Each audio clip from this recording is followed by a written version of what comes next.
எந்த சர்க்கரை அளவு பாதுகாப்பானது, எது ஆபத்தானது தெரியுமா? விரத இரத்த சர்க்கரை அளவு சாதாரணம் 70 முதல் 110. 110 முதல் 125 முன் நீரிழிவு. 126க்கு மேல் நீரிழிவு. உணவுக்குப் பிறகு சர்க்கரை அளவு என்பது ஒருவர் உணவு சாப்பிட்ட 2 மணி நேரத்துக்கு பிறகு அளவிடப்படும் இரத்த சர்க்கரை மதிப்பு. சாதாரண அளவு 140க்கும் குறைவாக இருக்க வேண்டும். 140 முதல் 199 வரை இருந்தால் அது முன் நீரிழிவு.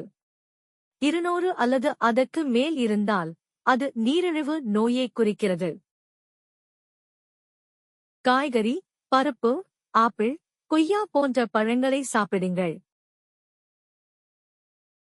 வெள்ளை ரொட்டி, கேக், இனிப்பு பானங்களை தவிர்க்க வேண்டும். சர்க்கரை அளவை அடிக்கடி பரிசோதித்து ஆரோக்கியமாக இருங்கள். வாரம் 2 முறை ஹெல்த் சம்பந்தப்பட்ட வீடியோஸ்களுக்கு இந்த சேனலை சப்ஸ்கிரைப் செய்யுங்கள்.